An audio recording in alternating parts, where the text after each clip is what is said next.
Hello students, कैसे हैं आप लोग? आई होप आप लोगों की पढ़ाई बहुत अच्छी चल रही होगी। देखिए, आज का जो हमारा टॉपिक होने वाला है उसका नाम है विज्ञापन, ठीक है? इसमें लिखा है विज्ञापन से आप क्या समझते हैं? प्रभावपूर्ण विज्ञापन लेखन किन-किन बातों पर निर्भर करता है वह बताना है। चलिए आइए देखते हैं। सबसे पहले विज्ञापन का तात्पर्य क्या होता है? तो विज्ञापन का जो तात्पर्य है विभिन्न संदर्भों में अलग-अलग व्यक्त किया जा सकता है।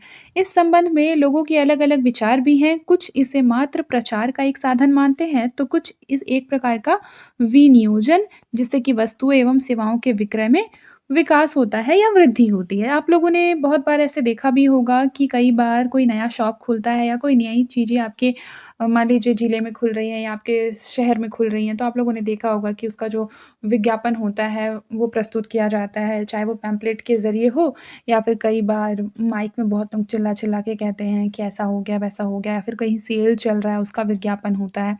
तो कहीं न कहीं क्या होता है कि इससे जो मान लीजिए उसके विक्रेता हैं, उनको कहीं न कहीं फ़ायदा होता है, लाभ होता है, ठीक है? क्यों? क्योंकि उनकी वस्तुओं और सेवाओं का विक्रय बढ़ने लगता है इसके माध्यम से। क्यों? ताकि लोगों को पता चलने लगता है कि हाँ, यहाँ पर ऐसा है। कई बार जानकारी के अभाव में क्या होता है, लोग समझ नहीं पाते हैं, ठीक है? कि कुछ नई चीज़ें भी उनके मतलब कोई नया शॉप खुला है या फिर कुछ ऐसा, जो कि उनको पता कैसे चलता है? विज्ञापन के माध्यम से। फिर देखिए एक परिभाषा के अनुसार विज्ञापन शब्द के अंतर्गत किसी प्रकार का वह कार्य शामिल है जिसमें कि विक्रय योग्य वस्तु एवं सेवाओं के विक्रय को प्रोत्साहन देने के लिए सूचना का प्रसार किया जाता है। विज्ञापन वस्तुएं एवं सेवाओं की बिक्री का महत्वपूर्ण साधन है। इसका प्रमुख कार्य यद्यपि सूचना देना है, पर सूचना देने में भी एक प्रकार की प्रेरणा होती है, अर्थात पाठक जो एक उपभोक्ता भी है के मन में एक ऐसी भावना या विचार उत्पन्न किया जाए जिससे वह विज्ञापित वस्तु या सेवा को खरीदने के लिए प्रेरित हो। इसी उद्देश्य से प्रकाशित विज्ञापन में वस्तुएं एवं सेवाओं के विभिन्न गुणों का जिक्र किया जाता है। देखिए लिखा है ज्यों-ज्यों उत्पादन बढ़ने लगता है त्यों-त्यों शीघ्रातिशीघ्र बेचने की ज़रूरत भी बढ़ती जाती है। विज्ञापन इस कार्य में बहुत सहायता करता है। जैसा कि मैंने अभी आपको ऊपर समझाया था। जब उपभोक्ता के मन में किसी चीज़ को खरीदने की इच्छा उत्पन्न होती है, तब वह किसी न किसी तरीके से उसे खरीदने की कोशिश करता है। समाचार पत्रों में दिए गए विज्ञापनों का कार्य इस मामले में और ज़्यादा महत्वपूर्ण समझा जाता है क्योंकि वे उपभोक्ता के लिए क्या होते हैं, एक सतत प्रेरणा स्रोत के रूप में कार्य करते हैं। मतलब उनमें क्या करते हैं, जागरूकता फैलाते हैं। ठीक है? फिर देखिए औद्योगिक विकास के साथ-साथ विज्ञापन का भी विकास क्या हो रहा है, तेज़ी से हो रहा है। आजकल लोग विज्ञापन के महत्व को स्वीकार करने लगे हैं। उपभोक्ता भी समाचार पत्रों में प्रकाशित विज्ञापनों के अलावा अन्य साधनों द्वारा विज्ञापित वस्तुओं के बारे में जानकारी प्राप्त करने लगे हैं। अच्छा, आप लोगों ने एक चीज़ नोटिस किया होगा, आप लोग दैनिक जीवन के एग्ज़ाम्पल से भी उसको समझ सकते हैं कि आजकल यूट्यूब का ज़माना है, ठीक है? तो आप लोगों ने देखा होगा कि जब हम किसी भी वीडियो को देखते हैं यूट्यूब में, मान लीजिए कोई भी वीडियो हम लोग देख रहे हैं, तो आप लोगों ने देखा होगा कि उसमें बहुत सारे ऐड आते हैं, ठीक है? तो वही जो एडवर्टाइज़मेंट है, वही क्या है? विज्ञापन है, ठीक है? कभी आप लोगों ने देखा होगा किसी क्रीम का ऐड आ जाता है, कभी किसी ऑयल का ऐड आ जाता है। मान लीजिए कि कोई इम्पोर्टेंट कोर्सेज़ है आपका, पढ़ाई से रिलेटेड, वो आ जाता है। तो ये सब क्या है? विज्ञापन है। इसके माध्यम से क्या हो रहा है? उस विक्रेता को फ़ायदा हो रहा है, लाभ हो रहा है। देखिए, हमारा जो नेक्स्ट टॉपिक है वो है अनुवाद, ठीक है? अनुवाद भी इसी में मैं पढ़ा देती हूँ, ठीक है? देखिए, अनुवाद जो है एक सरल प्रक्रिया नहीं है, अपितु उसमें क्या है मूल लेखन से भी अधिक कठिनाई होती है। प्रथम राष्ट्रपति डॉक्टर राजेंद्र प्रसाद के अनुसार मौलिक लेख लिखना आसान है, पर किसी दूसरी भाषा में अनुवाद करना बहुत कठिन है। मेरा निजी अनुभव है कि मैं अंग्रेजी से हिंदी में और हिंदी से अंग्रेजी में उतनी आसानी से अनुवाद नहीं कर सकता जितनी आसानी से इन्हीं भाषाओं में मैं लिख सकता हूँ। ऐसा किसने कहा था? राष्ट्रपति डॉक्टर राजेंद्र प्रसाद ने। ये आप अभी तुरंत नोट डाउन कर लीजिए कॉपी और पेन लेकर। फिर हम आगे बढ़ते हैं अनुवाद की आवश्यकता की ओर। देखिए, अनुवाद की आवश्यकता क्यों पड़ी? तो दुनिया में विभिन्न भाषाएँ बोली जाती है, वी ऑल नो दैट, और हर व्यक्ति हर भाषा भी नहीं सीख सकता, अतः उसे दूसरी भाषाओं में लिखी गई कई पुस्तकों को अपनी भाषा में पढ़ने के लिए अनुदित पुस्तकों की आवश्यकता होती है। राजनीतिज्ञों को भी दुभाषीय की ज़रूरत पड़ती है। मानव जीवन में ज्ञान का जो प्रकाश निरंतर फैल रहा है, उसके पीछे भी अनुवाद की सराहनीय भूमिका है। अनुवाद के सहारे ही विश्व के विभिन्न हिस्सों में रहने वाले एक दूसरे से ज्ञान, विज्ञान और संस्कृति के क्षेत्र में जुड़ सकते हैं। अनुवाद का क्षेत्र देखिए तो विभिन्न भाषा या भाषी लोगों के बीच बाकी व्यवहार में एक भाषा की बात दूसरी भाषा में समानार्थक रूप से प्रकट करना हो, अनुवाद कार्य कहा जाता है। यह कार्य चाहे बोलकर आपसी बातों में हो या लेखन के द्वारा, दोनों ही तरह से इसे अनुवाद कार्य ही कहेंगे, ठीक है? अनुवाद का क्षेत्र अब देख लेते हैं। अनुवाद के पहले क्षेत्र में है बातचीत का क्षेत्र, यानी बातचीत में जब हम अपनी मातृभाषा से भिन्न भाषा बोलते हैं, तब हम स्वयं अनजाने अनुवाद करते रहते हैं। हम पहले मातृभाषा में सोचते हैं, फिर उसे मन में ही अन्य भाषा में अनुदित करते हैं। यही अनुदित रूप हमारे मुँह से निकलता है। यही कारण है कि हम कोई भी अन्य भाषा बोलें, उस पर हमारी मातृभाषा का कुछ न कुछ प्रभाव नज़र आता है। औसत भारतीय कि अंग्रेजी भी इसका अपवाद नहीं है, ठीक है? फिर देखिए लिखा है पत्राचार। पत्राचार भी क्या है? इसमें भी अनुवाद का एक इम्पॉर्टेंट रोल है। देखिए पत्राचार का जो क्षेत्र है वो अनुवाद मांगता है। पत्राचार व्यापार में, कार्यालय में, न्यायालय में सर्वत्र होता है। जहाँ पत्राचार अपने प्रदेश की भाषा में काम जहाँ पत्राचार अपने प्रदेश की भाषा में करने से काम चलता है, वहाँ ही अनुवाद की आवश्यकता नहीं पड़ती। किंतु एक ही प्रदेश में कई भाषाएँ बोलने वाली पीढ़ियाँ रहती हैं, ये तो हम सभी जानते हैं। तो कहीं न कहीं उनके लिए क्या हो जाता है, अनुवाद इम्पॉर्टेंट हो जाता है, ठीक है? अब देखेंगे कि केरल में तमिल भाषी और कन्नड़ भाषा काफ़ी संख्या में है। उनके लिए केरल की प्रादेशिक भाषा मलयालम का पत्राचार अनुवाद को आवश्यक बना देना है। जो व्यापारी बड़ी कंपनियों से माल मंगाते हैं या उन्हें माल बेचते हैं, उन कंपनियों से पत्राचार कंपनी की भाषा में ही करना पड़ता है। यानी कि आप लोग देखेंगे कि व्यापार क्षेत्र में भी क्या है, अनुवाद का एक इम्पॉर्टेंट रोल है। फिर देखिए धार्मिक क्षेत्र। धर्म के क्षेत्र में प्रायः सभी देश किसी विशिष्ट भाषा का व्यवहार करते हैं। जैसे भारत में संस्कृत हिंदू धर्म की भाषा रही है। बौद्धों के धर्म ग्रंथ पाली भाषा में है। ईसाई लैटिन या सीरियक का उपयोग करते हैं। मुसलमान अरबी का। आम लोग इन धर्म भाषाओं में कुशल नहीं हो सकते। बहुत कम लोग इनके जानकार होते हैं। अतएव ऐसी धर्म भाषाओं के पंडित सामान्य लोगों में प्रचार के लिए ग्रंथों का अनुवाद करते हैं। इसी प्रकार पुजारी आम लोगों की प्रार्थना आदि का अनुवाद धर्म की भाषा में करते हैं। दोनों तरफ की यह अनुवाद प्रक्रिया प्रत्येक धर्म के पूजा स्थलों पर देखी जा सकती है। जैसे आप लोगों ने देखा होगा कि बहुत बार ऐसे क्या होता है ना कि धर्म भाषाओं के बहुत से ग्रंथ होते हैं, ठीक है? जो कि क्या होता है कि पंडित सामान्य लोगों में प्रचार के लिए क्या करते हैं, उन ग्रंथों का अनुवाद कर देते हैं। क्यों? क्योंकि वो जो ग्रंथ है मान लीजिए संस्कृत में है या किसी अदर लैंग्वेज में है, तो आम जनमानस क्या है उस भाषा को समझ नहीं पाती है ईज़िली। तो इसलिए क्या करते हैं पंडित लोग कि उसको अनुवाद कर देते हैं ताकि वो आम जनमानस में जो ज्ञान वो देना चाहते हैं, वो ज्ञान आसानी से समझाया जा सके। इसी प्रकार पुजारी आम लोगों की प्रार्थना आदि का भी अनुवाद धर्म भाषा में करते हैं। दोनों तरफ की यह अनुवाद प्रक्रिया प्रत्येक धर्म के पूजा स्थलों पर देखी जा सकती है। आप लोगों ने ये चीज़ नोटिस भी किया होगा, दैनिक जीवन में इसका बहुत से एग्ज़ाम्पल मिलते हैं, ठीक है? फिर देखिए 4th नंबर है न्यायालय। न्यायालय में अनुवाद की क्या भूमिका है, आइए देखते हैं। न्यायालयों में अनुवाद क्या हो जाता है, अनिवार्य हो जाता है। इसके कई कारण हैं। न्यायालय के कर्मचारी, वकील, प्रार्थी लोग अदालत के अंग होते हैं। अदालतों की भाषा प्रायः अंग्रेजी होती है। इसमें मुकदमों के लिए आवश्यक कागज़ात अक्सर प्रादेशिक भाषा में होते हैं, मगर जो पैरवी होती है वो इंग्लिश में होती है, ठीक है? ये तो हम सब जानते हैं कि न्यायालय में इंग्लिश का कैसा बोलबाला है और बाकी जो हिंदी है तो अगर मान लीजिए कि इंग्लिश किसी को नहीं आती है तो उन लोगों के लिए क्या होता है, हिंदी में उसे अनुवाद कर दिया जाता है। फिर देखिए कार्यालयों में क्या मतलब अनुवाद का क्या रोल है, आइए देखते हैं। देखिए एक इम्पॉर्टेंट आप लोगों को बात बताना है कि जितने भी पॉइंट मैं बता रही हूँ, आप एक कॉपी लीजिए और उसमें नोट डाउन करते रहिए। क्योंकि अगर आप छोटे-छोटे नोट्स बनाएँगे अपने लैंग्वेज में, जो कि आपका शॉर्ट नोट्स होगा, तो वो लास्ट टाइम में आपको रिवीज़न में क्या करेंगे, हेल्प करेंगे। क्योंकि देखिए, आपने मान लीजिए मेरे प्लेलिस्ट में जाकर सारे वीडियोज़ देख लिए हैं, ठीक है? लेकिन अगर आप उसका शॉर्ट नोट्स नहीं बनाएँगे, तो एग्ज़ाम टाइम में आप मेरे सारे वीडियोज़ तो नहीं देख पाएँगे। तो आप लोग अगर शॉर्ट नोट्स बना लेते हैं, तो वो आपके लिए हेल्पफुल होगा। आप वीडियो को पॉज़ करके और शॉर्ट नोट्स बना सकते हैं। फिर देखिए कार्यालयों में, हमारे देश के अधिकांश कार्यालयों की जो भाषा है वो अंग्रेजी है। मुश्किल से पंचायत व गाँव के स्तर पर प्रादेशिक भाषा का व्यवहार किया जाता है। आम लोगों को अपनी अर्जियाँ तक अंग्रेजी में लिखनी पड़ती है। यहाँ से अनुवाद की प्रक्रिया शुरू होती है। पुलिस, मजिस्ट्रेट जैसे अधिकारियों के कार्यालयों में अनुवाद का ज़ोर रहता है और रजिस्ट्रेशन जैसे विभागों में निचले स्तर पर प्रादेशिक भाषा काम कर देती है और ऊपर के स्तर पर क्या चलती है? अंग्रेजी चलती है, ठीक है? फिर देखिए शिक्षा के क्षेत्र में अनुवाद का क्या रोल है? तो ऑब्वियस सी बात है कि जो शिक्षा का क्षेत्र है, उसके लिए मतलब उसके लिए अनुवाद क्या है? बहुत ज़्यादा इम्पोर्टेंट रोल प्ले करता है। जैसे फॉर एग्ज़ाम्पल मान लीजिए कि बहुत से ऐसे ग्रंथ हैं, जो कि क्या है? हिंदी भाषा में है, ठीक है? अंग्रेजी में नहीं और किसी को अंग्रेजी में पढ़ना है, तो उसके लिए क्या होना चाहिए? अंग्रेजी भाषा में भी उसका अनुवाद होना चाहिए, ठीक है? फिर देखिए साहित्य में अनुवाद साहित्य के क्षेत्र में भी अनुवाद बहुत इम्पोर्टेंट है। जैसे साहित्य अनुवाद के लिए सबसे उर्वर क्षेत्र प्रमाणित हो चुका है। ये लाइन जो है एज़ इट इज़ आप नोट डाउन कर लीजिए। अगर आप कोई भी आंसर इससे शुरू करते हैं, तो काफ़ी मतलब इम्प्रेसिव लगेगा। जैसे देखिए साहित्य अनुवाद के लिए सबसे उर्वर क्षेत्र प्रमाणित हो चुका है।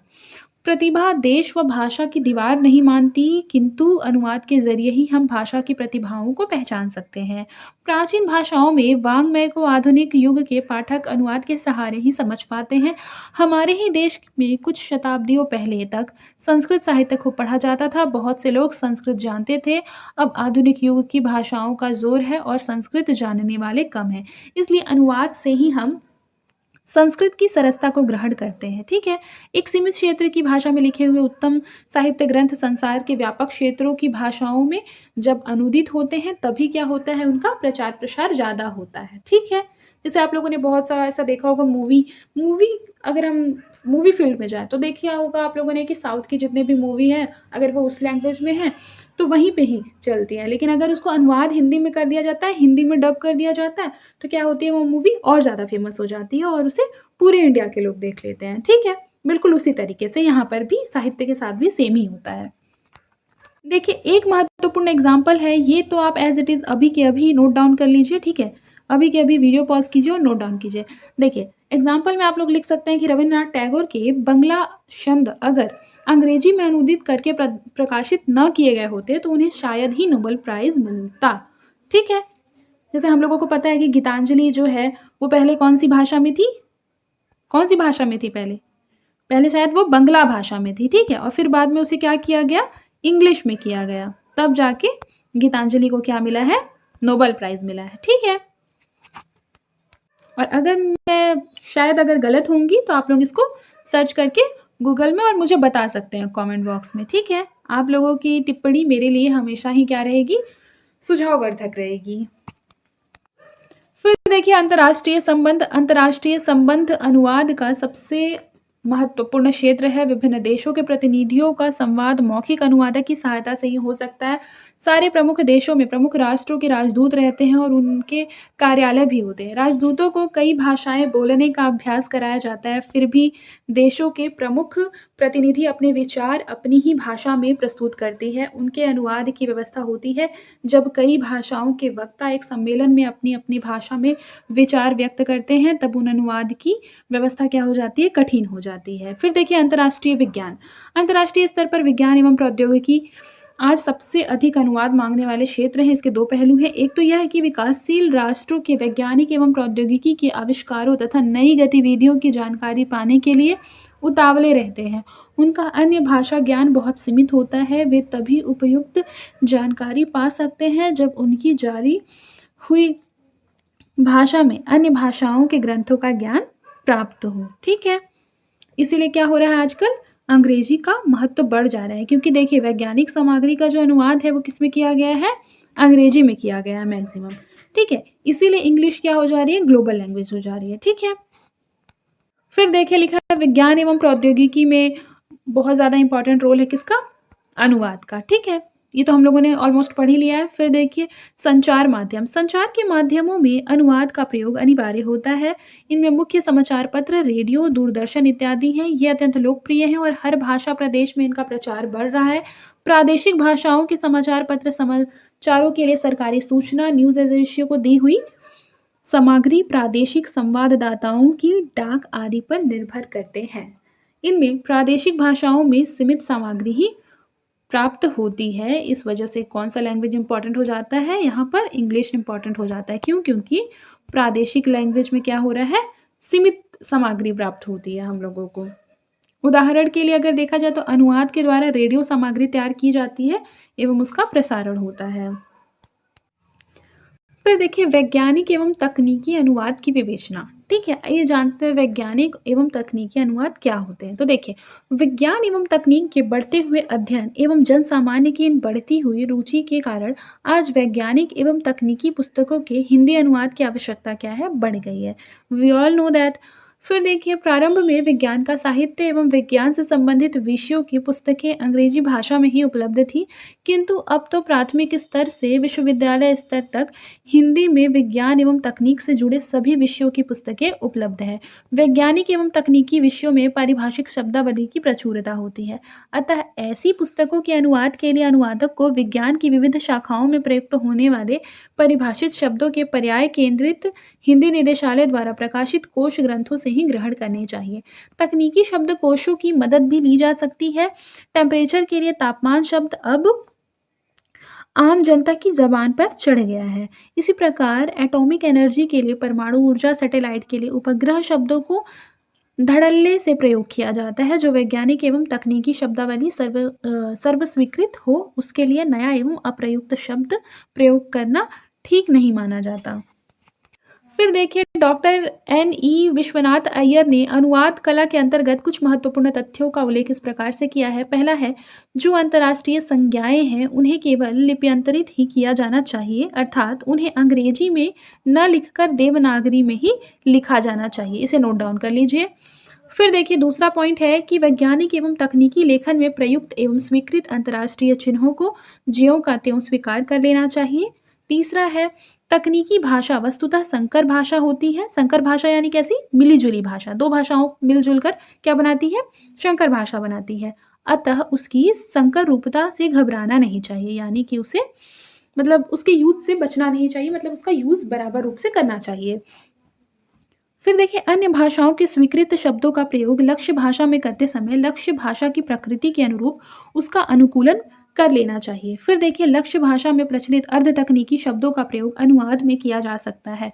फिर है, विदेशी और भारतीय भाषाओं के शब्दों के मेल से बने शब्दों का प्रयोग भी इस प्रकार के अनुवाद में किया जा सकता है। फिर देखिए, लिखा है, मूल भाषा के ग्रंथों को पढ़कर अपनी भाषा में उस ग्रंथों को नए सिरे से लिखना अधिक प्रभावपूर्ण होता है। देखिए, यहाँ पर बेसिकली अनुवादक के कार्य जो होते हैं वो मूल लेखक से किसी भी भांति से कम नहीं होते, ठीक है? मतलब अनुवादक का योगदान भी मूल लेखक से कम नहीं माना जाना चाहिए। फिर है, अनुवाद की प्रक्रिया को निम्न बिंदुओं से समझा जा सकता है। पहला, अंग्रेजी के मूल अवतरण को ध्यानपूर्वक पढ़कर उसके आशय अथवा मंतव्य को जानना चाहिए। दूसरा, अवतरण के कठिन शब्दों एवं वाक्य रचना को समझने का प्रयास दूसरे वाचन में करना चाहिए। फिर देखिए, लिखा है, अंग्रेजी अवतरण को हिंदी में इस प्रकार से व्यक्त करने का प्रयास करना चाहिए जिससे अवतरण का जो मूल भाव हो, जो आशय है, वो पूरी तरीके से स्पष्ट हो सके। यानी अनुवाद कभी भी इस तरीके से नहीं करना चाहिए कि उसका जो मूल भाव है वही समझ नहीं आ रहा है, ठीक है? कई बार आपने देखा होगा कि ऐसा हो जाता है। फिर देखिए, वैज्ञानिक एवं तकनीकी शब्दावली का जो अनुवाद है वो पारिभाषिक कोटे में दिए गए शब्दों के प्रयोग के आधार पर करना चाहिए। फिर है, अनुवादक का काम बुद्धिमान की तरह सोचना किंतु जनसाधारण की भाषा में बोलना है। ये लाइन भी आप नोट डाउन करेंगे और अभी के अभी करेंगे, ठीक है? क्योंकि आप अगर प्रोक्रेस्टिनेट करते रहेंगे तो वो चीज़ें क्या होगी, कल पर टलने के बजाय परसों, परसों से नरसों, और फिर ये चीज़ आपका छूट जाएगा। देखिए, लिखा है, सहज प्रचलित शब्दों का प्रयोग ही अनुवाद में करना चाहिए, यथासंभव कठिन शब्दों से बचना चाहिए। यानी कि कुल मिलाकर जो अनुवाद है वो सरल सुस्पष्ट भाषा में होनी चाहिए जिससे कि आम जनमानस या कोई भी पाठक उसको आसानी से समझ सके। फिर देखिए, अनुवाद करते समय संदर्भ के अनुकूल शब्द का अर्थ ग्रहण करना चाहिए। यथा होम मिनिस्टर को गृह मंत्री कहना चाहिए, न कि घर मंत्री, ठीक है? आई होप आप लोग समझ रहे होंगे। फिर देखिए, प्रत्येक भाषा की अपनी वाक्य संरचना होती है, अतः अनुवाद करते समय उसका रूपांतरण करना उचित नहीं होता है। मतलब कि कई बार ऐसे होता है ना कि अनुवाद करते-करते हम मतलब हर चीज़ का पूरे के पूरा हिंदी कर देंगे, तो कई बार क्या होता है वो उतना स्पष्ट रूप से उसकी जो वाक्य संरचना होती है वो नहीं आती है, बल्कि वो क्या हो जाती है, डिस्टर्ब हो जाती है। देखिए, यहाँ लिखा है, अनुवाद करते समय यह ध्यान रखना चाहिए कि अनुवाद शब्द का या वाक्य का नहीं होता है। अनुवाद किसका नहीं होता है? किसी शब्द या वाक्य का नहीं होता है, बल्कि पूरे अवतरण का होता है, इसलिए शब्द संयोजन एवं वाक्य संयोजन इस प्रकार से हो कि उसमें पारस्परिक संगति और सुसंबद्धता बनी रहे। ठीक है, यानी कि उसका क्रम इधर-उधर ना हो, सुसंबद्धता जो है वो बनी रहे। फिर देखिए 9th नंबर है कि प्रत्येक भाषा की अपनी लोकोक्तियाँ एवं मुहावरे भी होते हैं, जिनका शब्दानुवाद नहीं किया जा सकता है। यानी कि जो लोकोक्तियाँ और मुहावरे एज़ इट इज़ प्रयोग होते हैं, उनका क्या हो नहीं हो सकता, उनका ट्रांसलेशन नहीं हो सकता। फिर देखिए, एक भाषा में प्रयुक्त मुहावरे का दूसरी भाषा में उसकी अर्थ में प्रचलित मुहावरे द्वारा अनुवाद करना उचित होता है। जैसे आई वॉश का अर्थ होता है आँख की सफाई, उचित है न कि आँख धोना। ठीक है? फिर उसके बाद देखिए लिखा है अंग्रेजी से हिंदी अनुवाद करते समय हिंदी के पदक्रम को ध्यान में रखना चाहिए। फिर लिखा है अंग्रेजी में आर्टिकल्स तथा प्रीपोजिशंस का यूज़ जो होता है वो अनिवार्यता होता है, जबकि हिंदी में आर्टिकल्स नहीं है तथा कहीं-कहीं प्रीपोजिशंस के लिए प्रयुक्त कारक चिन्ह भी शून्य है। ऐसी स्थिति में हमें हिंदी की प्रवृत्ति को ध्यान में रखते हुए अनुवाद करना चाहिए। जैसे ही इज़ अ स्लेव का अनुवाद क्या होगा? वह एक गुलाम है, के स्थान पर वह गुलाम है अधिक उचित है। ठीक है? फिर देखिए यहाँ लिखा है अंग्रेजी में सहायक क्रियाओं के प्रयोग से वाक्य को प्रश्नात्मक एवं नकारात्मक बनाया जाता है, किंतु हिंदी में यह प्रवृत्ति नहीं है। जैसे डज ही प्ले का अनुवाद करते समय सहायक क्रिया की जो भूमिका होती है वो हिंदी में नहीं होगी। वाक्य के मूड को समझकर इसका अनुवाद क्या वह खेलता है के रूप में करना चाहिए। फिर देखिए लिखा है अंग्रेजी में I am going to purchase a new car for you. यह एक वाक्य है, किंतु इसका हिंदी में अनुवाद मैं आपके लिए एक नई कार खरीदने जा रहा हूँ, गलत होगा। इसका सही अनुवाद क्या होगा कि मैं आपके लिए नई कार खरीदने जा रहा हूँ। यानी कि यहाँ जो ए है वो हिंदी में नहीं यूज़ होगा, ठीक है? या मैं आपके लिए नई कार खरीदूँगा। फिर देखिए 14 में क्या लिखा है कि अनुदित अवतरण को दोबारा पढ़कर तथा उसे मूल अवतरण से मिलाकर आवश्यक संशोधन कर लेने चाहिए। अब देखिए विज्ञापन में अनुवाद का क्या इम्पोर्टेंस है वो देखते हैं। तो देखिए मान लीजिए आपका यही क्वेश्चन आ गया 5 मार्क्स का, ठीक है, आपके एग्जाम में, तो आप किस तरीके से लिखेंगे? यहाँ पर सारा उसका जो फॉर्मेट है वो बना हुआ है, हम लोग एक बार इसको पढ़ के समझ लेते हैं। ठीक है, देखिए विज्ञापन की भाषा एक विशिष्ट प्रयोजन की भाषा होती है। इसका प्रयोग विभिन्न प्रयोजनों के लिए किया जाता है। हिंदी जनसंचार के क्षेत्र में यह एक स्वतंत्र प्रयोजन मूलक भाषा के रूप में विकसित हो रही है। आज इसका क्षेत्र भी व्यापक होता जा रहा है।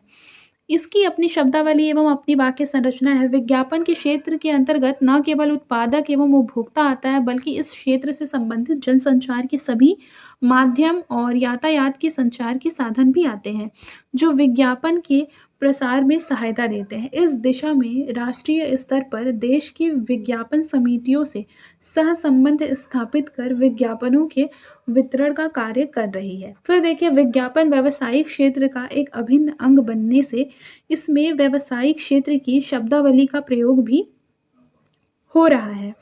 दैनिक समाचार पत्रों में बिकाऊ है, आवश्यकता है, अपार भीड़ आकर्षित कर रहा है, भव्य समारोह आदि वाक्य विज्ञापनों हिंदी में आजकल प्रयुक्त हो रहे हैं। ठीक है, विज्ञापन में जितना महत्व विज्ञापन सामग्री का होता है, यानी उसके कंटेंट का होता है, उतना ही महत्व क्या होता है, लैंग्वेज का भी होता है। हिंदी के प्रयोग को विज्ञापन में देखा जा सकता है, जिसके लिए पत्र पत्रिकाओं, आकाशवाणी और दूरदर्शन पर प्रयुक्त हिंदी को आधार बनाया गया है।